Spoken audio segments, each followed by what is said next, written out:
Hey everyone, welcome to the Roundtable with Vienna Whyte, Season 1, Episode 31. I'm your host, Millie Rouge, from the band Vienna Whyte here in Edmonton, Alberta. This Roundtable is a YEG music production. Thank you all for tuning in today to the show. I want to first introduce you to our very first guest, Nathan Danser. Hello, I'm Nathan Danser, as stated, and I'm from Red Deer, Alberta, Canada, and I'm a producer and musician slash artist, or whatever you want to call it. I play a bunch of instruments and write songs and play in bands and whatnot. Awesome. And that's me. Perfect. And Matt? Yeah, I'm Matt. Otherwise known as Mattchu on my Instagram and all the handles. I'm a multi-instrumentalist musician, play in a couple bands and produce and compose music at home, record music, all that stuff. Awesome. And Bianca? What's up, guys? I'm Bianca Jade. I'm an R&B and soul singer and songwriter. I'm originally from Miami, Florida, and I currently live in Brooklyn, New York. Awesome. Thank you. So now I want to just individually go through kind of each of your careers and get to know you guys a little bit more about who you are behind the scenes. So Bianca, do you want to actually start off and just give us in about 2 or 3 minutes or less, just tell us a little bit about your musical journey and how it kind of came to be for you? Yeah, sure. So my musical journey definitely started at home. My family, my mom actually was a singer as well. She didn't pursue it professionally, but she would sing around the house, in the car. She would play a lot of R&B and jazz and soul music. We would listen to Aretha Franklin. We would listen to Sade, Miss Betty Wright, rest in peace, her soul. And yeah, I was about 9 years old when I started to sing. My mom gave me an Aretha Franklin CD, and I would play the same 2 songs over and over again. I would listen to Respect and Chain of Fools and just sing those 2 songs at the top of my lungs around the house. And I was just so floored by the soul in her voice and the way that she just carried herself in the music and on stage. And I just tried to mimic that. And, at a young age, I was very, very attracted to soulful voices like that, like Aretha Franklin, Betty Wright. Alicia Keys was a big influence for me as well. She influenced me to learn how to play piano on my own and accompany myself while singing. And so around the age of 13 or 14, my dad bought me a keyboard piano, and I learned how to play piano by ear. And I would try to cover songs and just sing them myself and learn how to play them by ear. And then eventually I started writing my own music at the keyboard. And I recorded my first song when I was 15. And since then, I went to a performing arts high school. I studied jazz. I studied jazz vocal, so I learned how to scat, and I learned how to play some jazz keys a little bit too.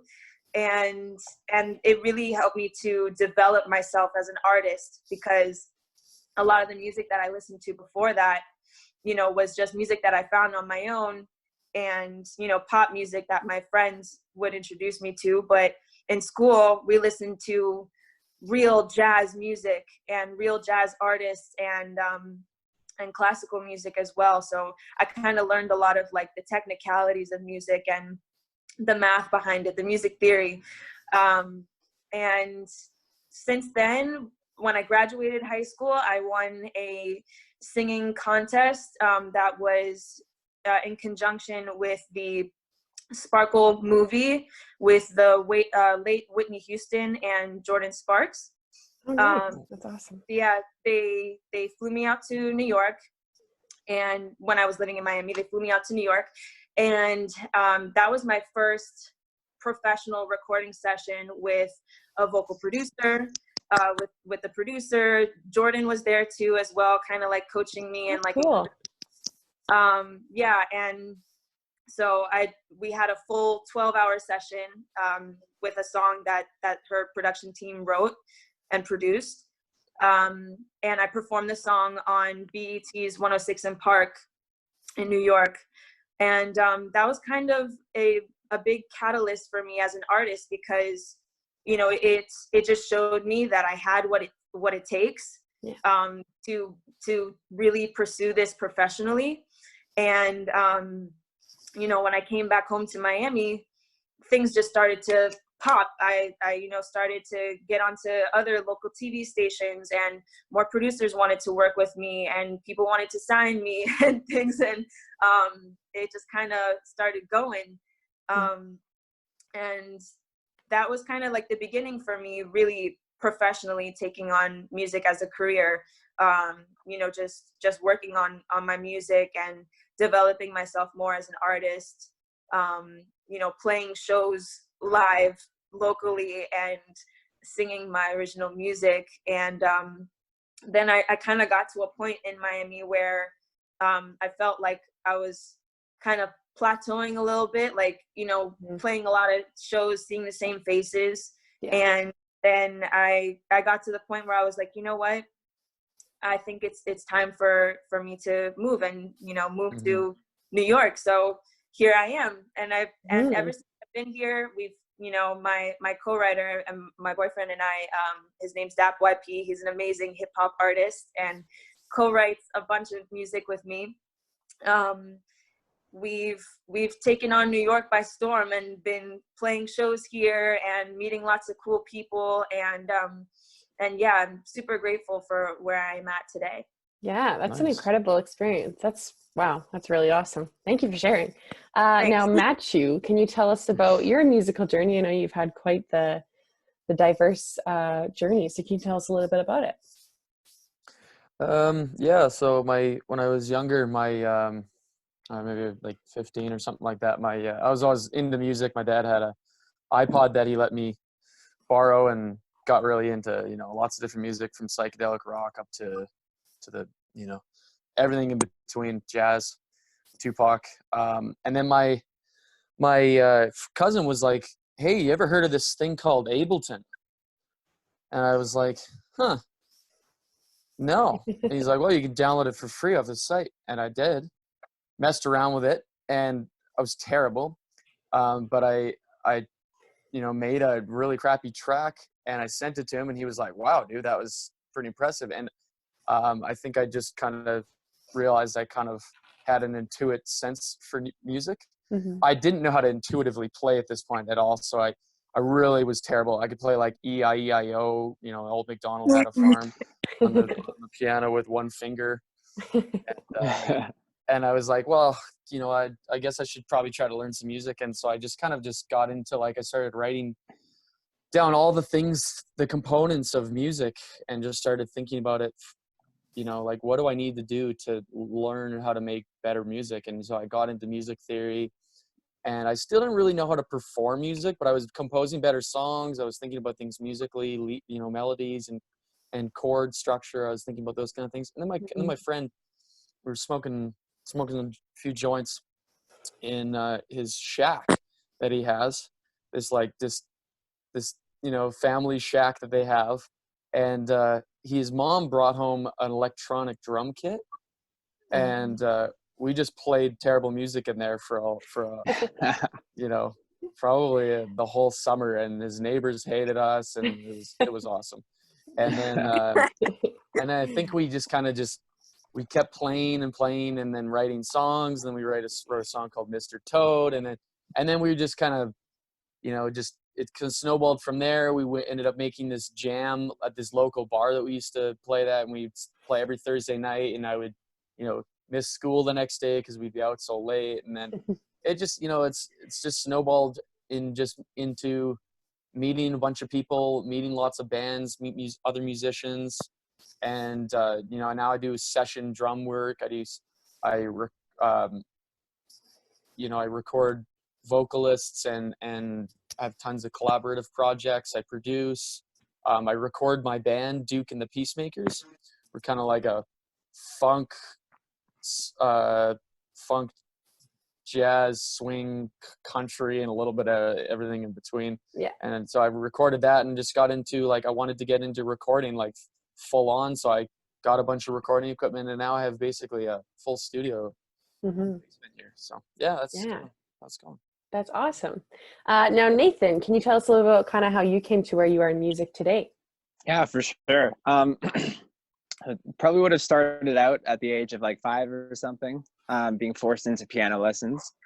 And I'm sure many people can relate to that. Yep. And the tears and telling your mom, no, I hate this. I never, ever will want to do this. Yep. And Totally. I hear musicians say that all the time who now are like thankful. So yeah. So that's me to a T.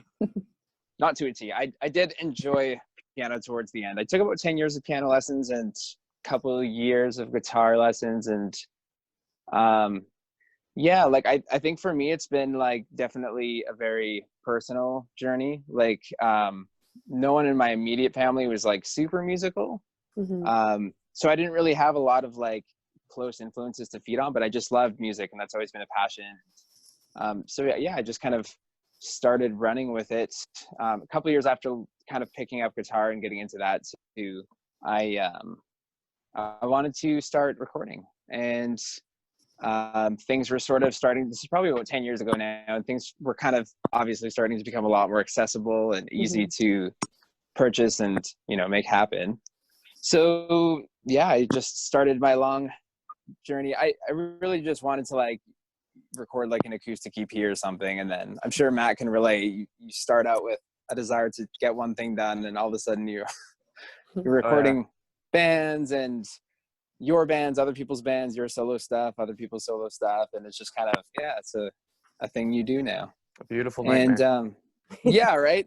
It just kind of happens. So I don't know. For me, it's always been, I'm always actively trying to figure out how to pursue music, and I think that has to change a lot. Like I don't know. I really try to get out into the live music scene, like jams and that kind of thing, and just meet people, right? Like I think that's, as an artist, probably the best thing you can do is just get out there and meet other artists, and like, because those are going to be your number one fans and the people that are going to share your music. And so I don't know. I don't know that there's any like huge monumental things for me. It's kind of just always been a huge personal journey, I guess. Yeah, that's I don't awesome. know. Yeah, no, that's amazing. Thank you all for sharing. We're actually going to dive right into our topic of the day. You've all basically mentioned a lot of things I want to chat about, which is awesome. So my first question towards you guys, now you can say this in your experience as a musician or your experience as a producer, it'll still answer the same question. But as a musician or a producer, what are some qualities that you look for in a producer or other producers when you do want to record? So Bianca, you mentioned you had this like really professional, basically producers that you met with for your very first kind of recording experience. What were some qualities maybe that you were looking for, or that you found out that you really admired from working with such a huge kind of production studio like that? Yeah, well, I mean, in that experience, they had already set up the song. It was already written and produced how they wanted it to go. I just showed up and sang. But it was a great experience for me at a young age to be in that environment and see firsthand what it's like to be in a professional setting in the studio. And, at that point, it's all about endurance as a singer. Doing a 12-hour session, it's like you got to go in there and have all the energy and kick out, your best takes. I don't know how singers do it. Yeah. It's crazy. There were frequent breaks in between. But that was the point where Jordan was like, you know what, this is, when you sing this is the point where you got to think, when people listen to this song on the radio, are they going to want to turn it up or turn it down? So like that was kind of a motivator to me as a vocalist in that situation. But I guess in general, when I'm in the studio and looking to work with different producers, a big factor for me is chemistry, the way that we you know, communicate as human beings together. Mm-hmm. You know, there's plenty of times where I've worked with different people and decided, you know what, we don't really mesh this way. I'm gonna just keep working. And then there's times where I meet people that, you know, I want to continue working with, and that has been the case with several people that I've met in the music industry. You know, and I'm just gonna shout them out right now. Shout out to Bea, shout out to Dap YP, and to DJ Illusion, you know, House of Dreams in Miami. We've made some great music together. Both of my projects, Be Light, and my latest project, Jade Volume 1, we worked on together. Also, AJ Tunes. These are, you know, all people that wanted to work with me, and you know, they saw the vision that I saw, and they knew what the vibes were firsthand. So it was just like we were kind of all on the same page, and I think that's super key as an artist, to have people around you that see the same vision. Absolutely. Yeah. I think they kind of have to be almost like I don't want to say like your family in a sense, but like they have to know you as a human being to really understand where you're going with your music, right? Almost. Yeah, absolutely. Now from kind of our two producer sides, I know you guys obviously record some of your own music, but I'm sure you guys have had experience with recording in a studio. Matt, did you kind of want to start off and tell us kind of maybe some quality traits that you look for, and if you don't see it, what traits you're hoping to see from the producer? If I'm collaborating, well, I mean, with other producers, I'm kind of, I don't know, I would say I'm very picky. I like to usually do things myself if I can, and it's not from lack of trust or anything with anyone. I like producers that have a vision, and I think a lot of other producers that would agree that if you know, if it comes down to when you have a vision for how a track should sound, the less hands that are able to like to kind of control the vision of the project makes it better. But at the same time, there's been lots of times where I'm stuck, and the vision kind of gets a little blurry, and you don't really know exactly where the song is going anymore. At that point, you have to get the other ideas in, and that's where I would say in terms of other producers, I look for producers that, you know, vision first of all, second of all, like discernible taste, and then I think the third one is not compromising sound for popularity, or compromising. My favorite artists are ones that, you know, they pretty much went into the studio for 3 months, and you know, they didn't come out until it was done, and they didn't care who was listening to it or what they thought about it until it was ready to be presented. And I think those kind of mentalities make more genuine music. Totally. Now, Nathan, what's kind of your perspective on that? Yeah, like I definitely resonate pretty hugely with everything Matt and Bianca said on both those.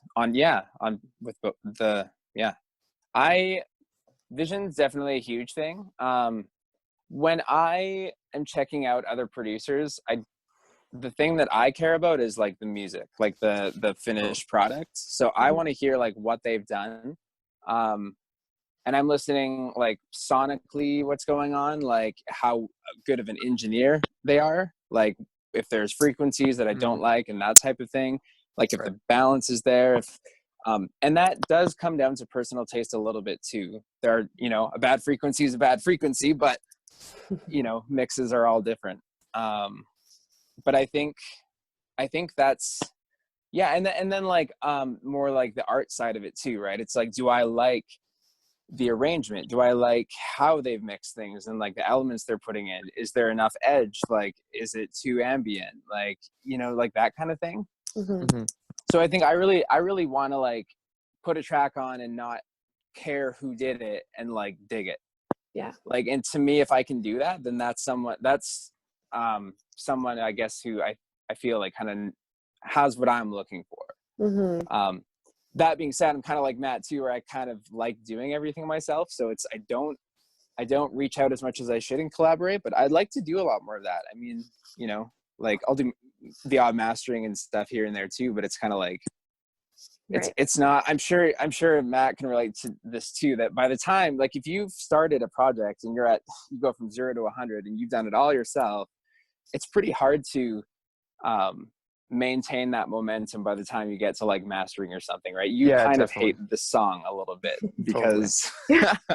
there's, even if you've put the minimum amount of hours into that project, it's still going to be something that you have made yourself sick of, right? Especially if you're doing editing and all that too. Like it's not very fun or glamorous work sometimes. It's a bit tedious, Definitely. I can imagine. Yeah. So what made you want to get into producing your own music, Nathan? Just out of curiosity. It was kind of a means to an end. Like I just started off kind of like buying, you know, like the interface and Logic Pro 9 would have been back in the day. And just like a cheap condenser, like the Audio Technica AT2020, which is still one of my favorite microphones. Mm-hmm. Shout out to them. You nerd. And I know. Yeah, like I never really thought that I would get to this point of like being on the other end, Mm-hmm. right? Like being the guy behind the console rather than like the artist. Mm-hmm. And it's been really, really educational doing both. And like really hard too, right? Because you kind of makes you rethink everything all the time. Absolutely. On both ends of it. But to me, it was kind of, I think the pivotal moment was like kind of similar to Matt, where like I had people coming up to me hearing what I thought was my little crappy acoustic EP and being like, I love what you did. I want to work with you, kind of thing. Mm. And these are people that had like spent hundreds and hundreds of dollars on, probably thousands, hopefully, on like really, really great sounding stuff. Right. So I kind of went from not knowing what I was doing to like, I don't know, to working with people. So, but I think the vision has a lot to do with that, right? Like I had a really specific vision going into that project of how I wanted it to sound. Mm-hmm. And I think to listeners, they're going to pick up on that, right? If everything's there sonically, but like it's not really, it's something you can't dig, you know, Mm-hmm. Is it really that good? Mm-hmm. Yeah. So Bianca, I wanted to kind of touch a little bit more into your experience as mainly like a heavily vocalist. What are some things that when you're in a studio, a producer can do to kind of make you feel more at ease compared to just walking in and being like, okay, let's record? Like, what are some things that they can do to help you feel more comfortable and like in your element when you're recording your music? Yeah. Well, typically in my experience, I usually meet with the producer before we get in the studio, before we actually get to recording any vocals, before we get to recording any vocals, I'll meet them at their house or their home studio, and they'll play some beats, or we'll vibe out and work on some stuff, or you know, we'll meet outside of the house and like go get coffee or whatever and just get to know each other, you know, get to know each other's backgrounds, what their influences are, you know, and just go from that level. Then, you know, from that point, when we get into the studio, we're ready to go, you know. Yeah. Most often in my experience, when I do get in the studio, it's ready to go. I'm ready to work. I have the song already written, songs already produced. Like I'm just cutting the vocals at that point, or we're mixing. So the few times that I have been in the studio, you know, building a song from scratch, it's been good, but I already knew the producer, and we've already spoken and, you know, gotten to know each other, you know, getting to know each other's vibes, and if we kind of like each other, if we click or not, you know. Yeah. So that's kind of been my experience so far. That really communication is that you talk about, the, you know, getting to know the person, stuff like that. That's a huge one, because like if you can't communicate the ideas that you have between each other, it's super hard to get things off the ground. And so yeah, that I'm gonna do that a little more. Coffee coffee dates before the old the session. Yeah. Nice little coffee date. I love it. Yeah, I think that's a great opportunity to like challenge them too. You know, if they don't have a specific enough vision, that's a great opportunity to be like, what about this part? Have you thought about that? And kind of get them thinking about like getting their head in that studio zone of like knowing that when we are in the studio to track, like we shouldn't be having those shouldn't be things we're thinking about then. Those should be things that have been figured out. Yeah. It's been, honestly, I think it's probably the most efficient way for me to work is just to already have it ready to go before I go in the studio. Because if we're going to be honest, like being an independent artist, that time is money. Yes. You know? Big time. Like if I'm going to be in there, I want to have it ready to go. I want to be able to cut the vocals, maybe, you know, do a premix or cut vocals for another song if I have time left over. So that aspect of it to me is important. Yeah, that's actually a really good point to bring up as an independent artist, that if you're being charged per hour, it's a huge deal if you don't have your stuff Even together. if it's signed, Yeah. too. Yeah. Yeah. Yeah, it's But kind of a lack of professionalism too, right? Definitely. You're making a good case for bedroom producers though, because we don't charge hourly. Yeah. Yeah, you're like, I'll just take what I We can just get. we just wait till it's done. If we gotta lock each other in the room for 2 weeks, so we gotta what we gotta do. It is what it is. Yeah. Yeah, so I mean, it depends on your style and what you're looking to record, because if you are looking for a more chill experience for your first time, I think going to someone like a home producer is a lot better than really putting yourself out there and being like, I'm going to go to this big studio, spend thousands of dollars, not really have any idea what I'm doing, and just hope to God it works out, right? I've seen so many new artists do that. Yeah. There have been times where I've gotten together with people to start recording their EP or project or whatever, and like I'll find out halfway into the first song that they can't follow a click track or something like that, right? Like they just are so unprepared, and you know, situations like that, I'm not gonna like charge them, right? It's like, you found out the hard way, you learned a valuable lesson here, and that's, you know, that's probably worth it to both of us. Yeah. But it's like, yeah, you know, you don't have that luxury in a professional studio. They're going to charge you regardless, you know? Yeah. So yeah, I think that's a super, super solid point, right? Like, don't figure out what it's like to be in that environment before you take on the big leagues. Yes, absolutely. That's very Canadian of you, Nathan, to be like, I won't charge you. Well, it felt just wrong, right? I'm like, I don't even have anything to show for this. Like it was the kind of thing where I was literally like, okay, I hope he's not listening to this. That'd be terrible. I hope so too. But I'm sure he's gotten better. Yeah, you probably rock now, man. Yeah, but 100%. It's like, yeah, I don't know. It was the kind of thing where we didn't even finish what we were doing, right? So yeah, very learning experience. I appreciate being called Canadian. That's so nice. Now this kind of ties into what we were just chatting about. What signs would you say, if you see in a producer, that are almost like red flags that maybe you shouldn't be working together, or that maybe it just isn't a good match? It's not necessarily that they're terrible people, but maybe just some red flags that, you know, you should think about for your own project if maybe this isn't the right fit for you. Bianca, did you want to start it off? Yeah, there's a couple points, I guess, and it could apply for producers and for, I guess, for anybody, you know, working in the industry. A big pet peeve for me is having to chase people down for work. You know, like if we've established that we want to work together, and I follow up with you, and you know, I'm like, hey, don't forget to send me that beat, bro. You know, yeah, like 2 weeks later. Yeah. That to me is like, okay, I'm moving on to the next, because like that's a lack of professionalism on their end. You know, and I'm not gonna, I don't like wasting my time on people who aren't into it, you know? So that aspect of it to me is important. You know, what, I guess also like assessing what both sides, the goals are for both of us, you know, for the record that we work on together. if we're planning to release it and distribute it, you know, commercially, if we're planning to try to shop it to, you know, music, to movies and TV shows, stuff like that.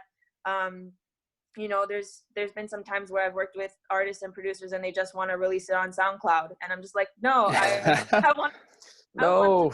you know, I want this to be on Apple Music and Spotify and Tidal and all that stuff. And you know, that's another thing for me.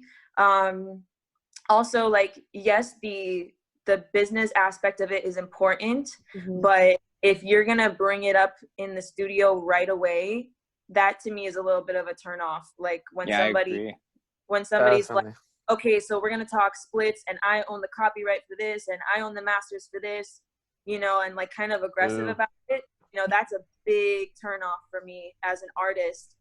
Like obviously we have to have that conversation, but in the creation part of it, it's a little bit tricky, you know, because music first.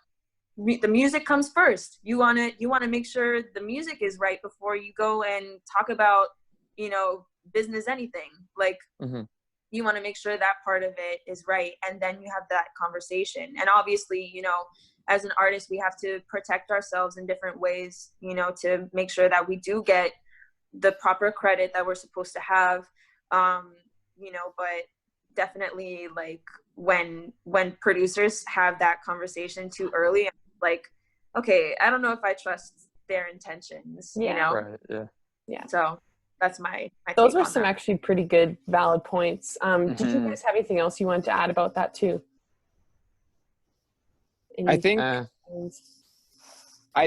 like there's a super fine line there too with what you want, like what your vision is, or I guess like for on the producer end, right? It's like we need to be careful that we are properly like helping to translate the art, like the music. And there's always going to be like that sort of that like fingerprint that we leave on. It's like a trademark, right? Like it's people are going to hear my mix, and if they sort of know what they're listening for, they might be able to tell it's my mix. But like there's a really fine line with that and kind of leaving a little bit too much of your own imprint, right? Like having kind of running with your own vision too much. So I would say that could be a red flag too. Like if you find that if you've got a vision for something and you find that that's kind of like causing friction with sort of someone else's vision, if like the two of you aren't meshing on that point and you feel like you're sort of it's like definitely be, you know, up to constructive criticism and open to the idea of changes if that's what the song needs. But like at the same time, if you want something to be the way it is, don't bend on that. So I'd say look out for that too, for sure.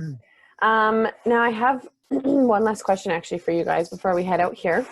What advice would you give to someone who's just starting out and wants to find a producer and just kind of needs to know like the right avenue to go? What advice would you give to that newcomer, if you will? Mattchu, did you want to start it off? Yeah, just go to at that guy Mattchu Instagram. You'll find me there. No, I'm just kidding. Just message him. No, I have a bit of a like kind of a geek's perspective of that, I'd say, because I would just look online. Like, I mean, when it comes to like when I was trying to find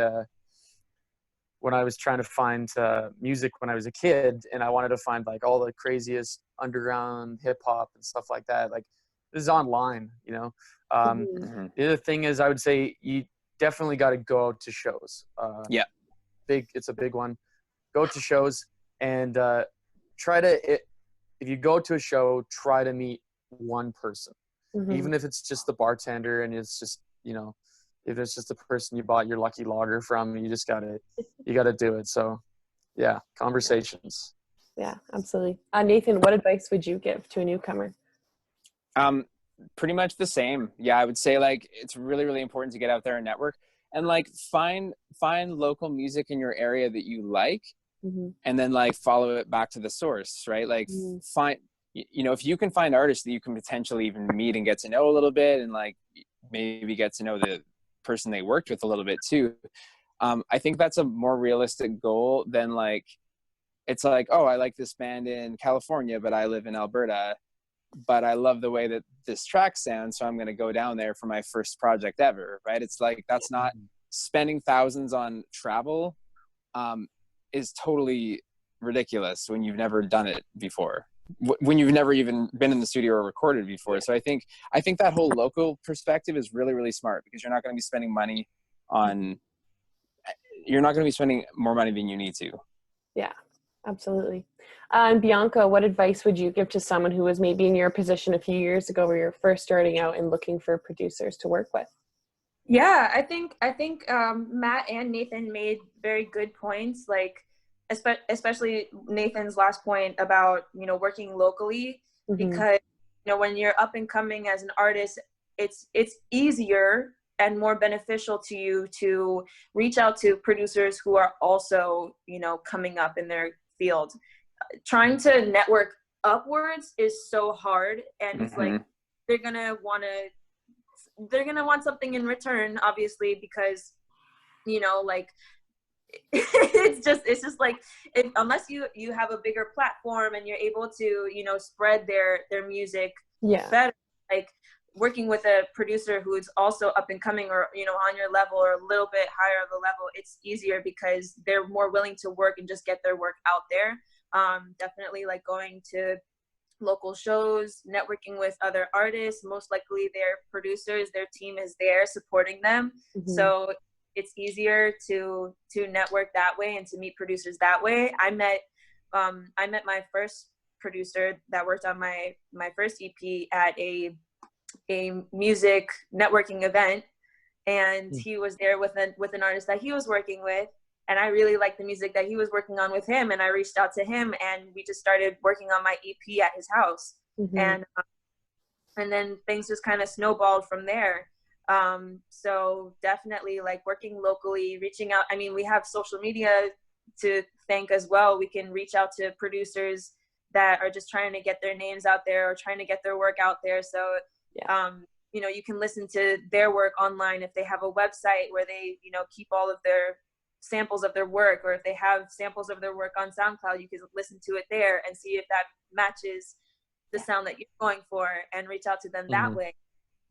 There's so many ways now to do it, but you just gotta go and say, hey, I'm here. You know? Absolutely. That's really awesome. Thank you guys so much for sharing. That was our last question for the day. We are out of time. I'm so thankful to have had you all on, though, so thank you for taking the time to be here today. If you guys are watching at home on the Roundtable YouTube channel, make sure to like, subscribe, and hit the bell button to be notified about our shows that come out. Well, these shows at least come out every day at 1 p.m. So before we head off here, could I actually get you all just to quickly go around and say your artist name one more time, and where our audience can find you on social media? So Nathan, can you start it off? Definitely. So yeah, my name is Nathan Danser, and that's Dancer with an S. And you can find me on Instagram and Spotify and iTunes and Apple Music and pretty much everywhere else. I don't know if I'm on Twitter anymore, but yeah, look me up. Awesome. And Mattchu, where can we find you on the social medias? That guy Mattchu, DATGUY guy Mattchu, CHU. Yeah. Awesome. Thank you. And Bianca, where can our audience members find you? You guys can find me everywhere at Bianca Jade Music. That's Instagram, Facebook, Twitter, YouTube. It's Bianca Jade Sings. I have 2 projects out, Be Light and Jade Volume 1. You guys can watch my music videos on YouTube. My latest music video is called On and On. All of my music is on all streaming platforms, anywhere you listen to music. I have a new single coming out on May 18th. It's called Higher. You can pre-save the song up until the 18th. If you go to my website, Bianca Jade Music, or just follow me on Instagram, and it's in my bio as well. But thank you guys for having me. This was fun. Yeah, absolutely. Thank you all so much. Have a great day, everybody. Bye-bye. Thanks for having us.